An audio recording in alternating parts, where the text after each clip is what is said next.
कुमार शुक्ल, राजकुमार शुक्ल, इन्होंने महात्मा गांधी को कहा कि बिहार में बहुते समस्या है, खास करके चंपारण में। कहां पे? अब महात्मा गांधी को उन्होंने क्या किया, चंपारण आने का न्योता दिया। तो महात्मा गांधी कहेंगे ना वो अगले साल आएंगे, अभी नहीं आएंगे। कब आएंगे? अगले साल आएंगे, अभी अभी हमारा कोर्स बाकी है। तो महात्मा गांधी पहले सोच समझ के विचार कर लिए कि आखिर क्या है। तो पता चला वहां का कलेक्टर धमकी दिया है कि नील की खेती करो और अगर इसके विरोध आंदोलन करोगे ना तो मुकदमा लाद देंगे।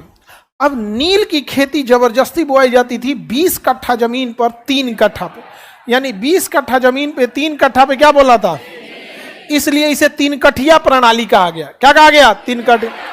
तो 3 कठिया प्रणाली क्या कहा गया, बोला गया। तो महात्मा गांधी ने इसकी सारी लीगलिटीज की जांच कर लिया कि छोटा सा मैटर है कि जब आपको नील, अच्छा नील के साथ क्या था कि जर्मनी में ना आर्टिफिशियल नील की खेती हो गई थी। किसकी खेती? नहीं तो नील का पौधा होता है, उसको पीस के रंग बनाया जाता है, बड़ी झमेला का काम है, वो भी अच्छा चढ़ता नहीं है। लेकिन आर्टिफिशियल नील तो फटाक से चटकार चढ़ जाता है। तो अंग्रेज जबरदस्ती बोआ रहे थे लेकिन खरीदते उतना मन से नहीं थे, तो खेत भी बर्बाद हो जाता है। जहां नील की खेती कर दीजिएगा ना वहां 3 साल तक दूसरा फसल नहीं होगा। तो अंग्रेजों भारतीयों को डबल लॉस, एक खेत बर्बाद हो रहा है, दूसरा पैसों नहीं देता था, सब औने पौने पैसा दे देगा। पता चला कि 500 रुपया लागत लगाया तो 100 रुपया दे देगा, तो उसका खेत भी बर्बाद हो रहा है और पैसा भी बर्बाद हो रहा है। अब महात्मा गांधी जब सारी लीगलिटी जांच कर लिए कि आखिर डीएम क्या एक्शन लेगा, जब सब पता चल गया तो उन्होंने कहा कि चलो हम तो कानूनी लड़ाई लड़ लेंगे और किसी गाइड को ले लेते हैं। तो राजेंद्र प्रसाद को ले लिए। कहा क्या चल रहे हैं? क्या चंपारण चल रहे हैं? छपरा जिला में है, हम वहीं के हैं। उस समय छपरा बहुत बड़ा हुआ करता था। चंपारण तो जीरादेई के थे कौन? राजेंद्र प्रसाद। कह रहे हमरे बगले का जिला है, चलिए। तो राजेंद्र प्रसाद भी चल दिए और अनुग्रह नारायण सिन्हा चल दिए। कौन चले गए? अनुग्रह नारायण सिन्हा। अनुग्रह नारायण सिन्हा समझ में आ गया कि नहीं आ गया? किसी को दिक्कत? तो अनुग्रह नारायण सिन्हा और महात्मा गांधी और राजेंद्र प्रसाद साथ चल दिए।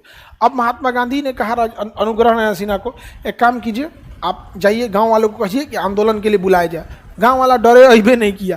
कहा गए हम नहीं आ जाएंगे, यहाँ बवाल हो जाएगा, डीएम केस मुकदमा कर देगा। गांव का आदमी केस मुकदमा से बहुत डरता है। अब कोई नहीं जा रहा था, महात्मा गांधी अकेले बैठ गए।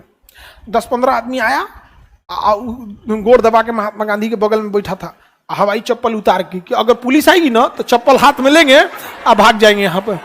तो महात्मा गांधी थे तो डीएम लेटर भेजा। तो महात्मा गांधी ने लिख दिया कि हम इस चीज के विरोध के लिए आए हैं, आप हमारा विरोध के लिए ज्ञापन किए।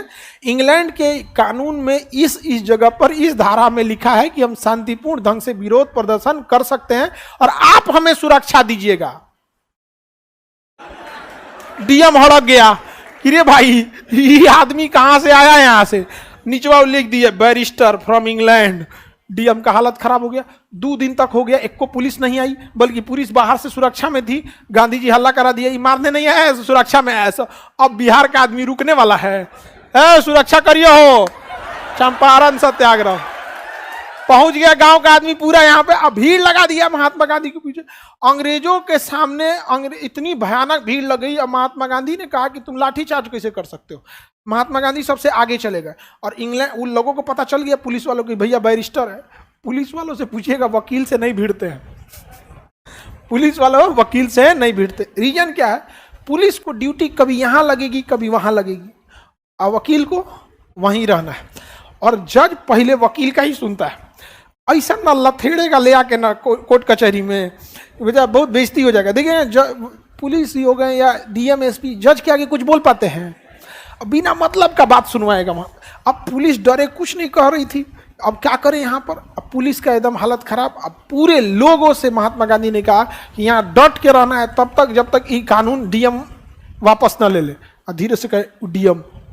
अब महात्मा गांधी तो इज्जत से बोले डीएम, चंपारण का आदमी अरे नहीं कह, सिपाही से कह बोल दिया बड़का बाबू को, कुछ हो न चल तो देखो वकील साहब आए हैं। तो महात्मा गांधी पे हमला भी हो गया था वहां उस समय। बतक मियां नाम के व्यक्ति ने उनको क्या किया था? जान बचा था। तो उन्होंने बाद में, भीड़ भाड़ में हो जाता है ये सब चीजों को, महात्मा गांधी के साथ बाद में डीएम को झुकना पड़ा और महात्मा गांधी के द्वारा चलाया गया यह आंदोलन भारत में सफल हो गया। और 1857 की क्रांति के बाद पहली बार अंग्रेज झुके थे सब। तो ऐसा लगा था पत्थर पे दूब जमल है। हल्ला हो गया ना कि गांधी नहीं कोई फरिश्ता है। और भारत में तो कहानी बनाने के लिए एक से एक लोग हैं, एक गो बात बोलिएगा तो 10 गो बात सुनाएगा। अब महात्मा गांधी को कोई जादूगर कह रहा है, कोई मंगल बाबा कह रहा है, कोई एक से एक कहानी कह रहा है। अब महात्मा गांधी के नाम के आगे ताता लग गया।